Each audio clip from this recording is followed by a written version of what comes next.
It is indeed an honor and a privilege to be able to participate with you on this special day, your special day. Today is a life-changing moment for you. It reminds me so much of what this day felt like for me many years ago when my own life changed forever. I was supposed to be here 1 year ago, but the pandemic caused a change in the plan.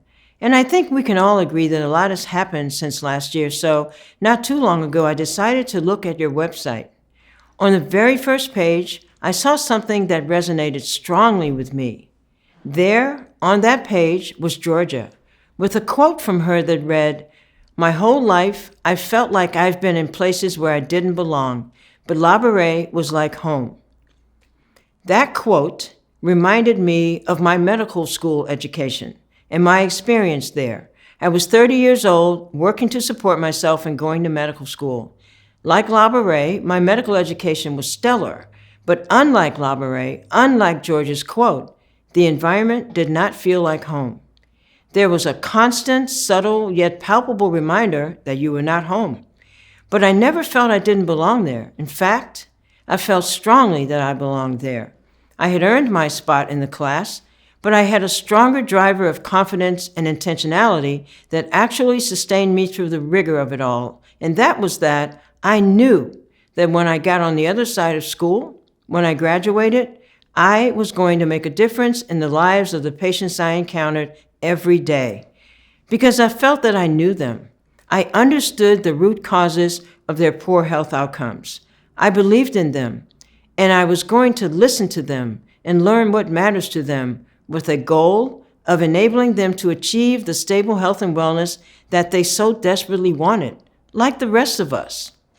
I was thinking this way because as I went through medical school, I was learning a lot. But even at that nascent stage of my medical career, I noticed gaps in the curriculum. Our teaching focused on disease, not necessarily an individual person with a disease. And when it did include a person with a disease, it was an ideal human with an ideal life who was not challenged by anything, not challenged by life or systemic barriers or by doubt. But that is not reality. That is not necessarily what you see or will see in the real clinical world.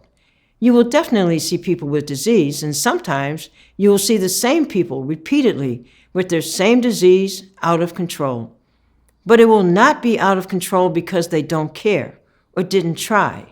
It's often because they have limited resources and had to make a difficult choice between health and survival, between feeding the family, keeping the lights on, or a copay for a prescription or for a medical visit. In that context, when people are faced with those decisions, health and healthcare will always rank secondary to survival. For many people, their health problem is the least of their worries. Somehow I knew that. But I also talked with patients.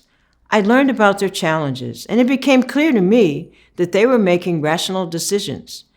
When you listen, you will learn that there is another narrative beyond non-compliance, non-adherence, and other assumptions that lack context.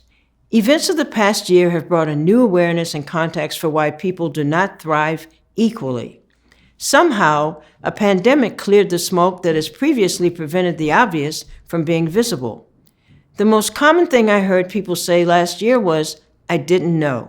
Apparently, people were unaware of the systems that create barriers for some people to achieve at their full potential, which actually directly impacts health.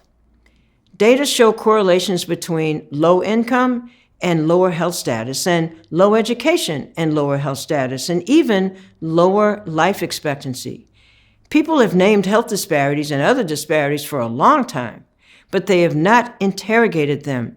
They have not aimed to uncover the root causes or how disparities happen. In healthcare, until now, the connections between inequities, disparities, and poor health outcomes have not been articulated. There was no critical analysis identifying inequities that lead to predictable health outcomes demographically, despite the fact that they are in plain sight. One reason why inequity is not identified is because disparities, the predictable disparate health outcomes, are accepted as the norm, as the status quo. So people expect and accept disparate outcomes by race and ethnicity. They expect that almost no matter what is being measured, when it is measured according to race and ethnicity, the outcomes, the data, are always the same.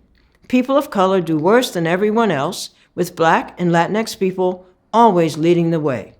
But it does not have to be that way. What does this have to do with you? To have true impact on your patients' outcomes, you have to think broadly, beyond disease.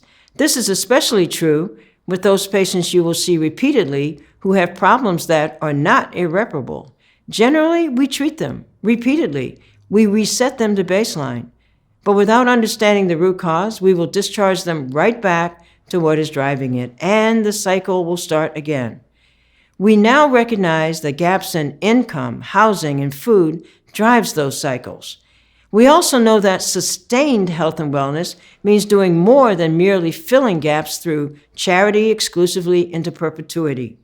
It means removing barriers that create those gaps, removing barriers to people achieving at their full potential, reaching financial security and independence, and thriving.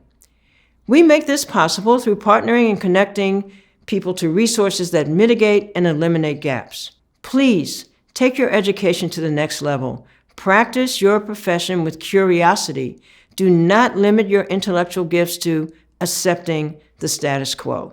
It's worth highlighting that while everyone has been saying, "I didn't know," the interesting fact is that Labouré knew. Labouré knew pre-COVID. Labouré has known for a long time what it took a pandemic to make obvious to everyone else. Labouré has achieved what other schools, healthcare systems, and hospitals are now trying to figure out. First of all, Labouré sees you, respects you, and values you. With a full awareness of the big picture, including life's challenges, Labouré has had an intentionality to leverage your value, your intellect, and your gifts to society and make certain that comes to fruition. Labouré has intentionality for you to achieve your full potential, achieve your dreams and your goals. The genius of this amazing school's unique approach is successfully disrupting the status quo. It is important that you too are aware of your true value. You will add immense value to wherever you will work, to your department, to your unit, to your colleagues, and most of all, to the patients you will encounter. From my personal experience, the mere sight of you will lift patients' spirits, raise their trust, and provide them with a sense of comfort. In closing, I want to remind you that a career in healthcare changes your life. So here are 3 points to remember. Number 1, you will always have an opportunity to be employed. And if a pandemic happens, a natural disaster happens, a man-made disaster, or if anything that affects humans happens, you will be among the first to be called upon, depended upon, and trusted. Number 2, you have an opportunity to have financial security and economic mobility. Be wise with that. Be intentional to be proficient in financial literacy and teach your family. And finally, number 3, you will be a highly respected person in society. Please accept that responsibility and that privilege with humility. Younger people, as well as your peers, will look to you for guidance. You will also represent what is possible for them. They will see themselves in you. They will think, if you can do it, I too can do it. So congratulations, my dear colleagues, on a job well done. Now go out there and do your best. The world is waiting for you.